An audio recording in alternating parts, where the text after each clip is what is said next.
Carlo Ancelotti ঘোষিত ব্রাজিলের বিশ্বকাপ স্কোয়াডে ১৯ বছর বয়সী তরুণ ফরোয়ার্ড এনরিকের নাম থাকাটা অনেকের কাছে চমক মনে হতে পারে।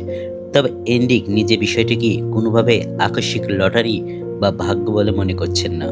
রিয়াল মাদ্রিদ থেকে ধারে অলিম্পিক লিওতে গিয়ে চোট কাটিয়ে যেভাবে তিনি নিজেকে পুনরুজ্জীবিত করেছেন, এই ডাক তারই যোগ্য স্বীকৃতি।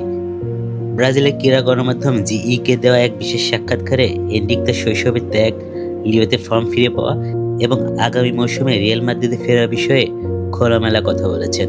বিশ্বকাপের দলে সুযোগ পাওয়াকে নিজের দীর্ঘ পথ চলার ফল হিসেবে দেখছেন এনরিক। তিনি বলেন, বিশ্বকাপ খেলা একটা সবার জন্যই স্বপ্ন, কিন্তু আমার জন্য চমক হওয়ার কিছু নেই। এটা কোনো পুরস্কার বা লটারিতে প্রাইজ জেতার মতো কোনো ঘটনা নয়। আমার পরিবারকে চাকরি বাকরি ছাড়া অচেনা শহরে এসে কঠিন দিন পার করতে হয়েছে। দল থেকে বাদ পড়ার অভিজ্ঞতাও আমার আছে।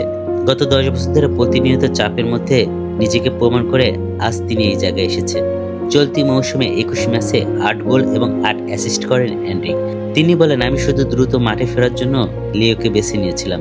সেখানে ভালো একটি গ্রুপের সাথে চোট কাটিয়ে ফর্মে ফেরাই আমার লক্ষ্য ছিল। বিশ্বকাপ দলে ডাক পাওয়াটা সেই কঠোর পরিশ্রমেই ফল। বাশার সবুজ, নেক্সট নিউজ 24।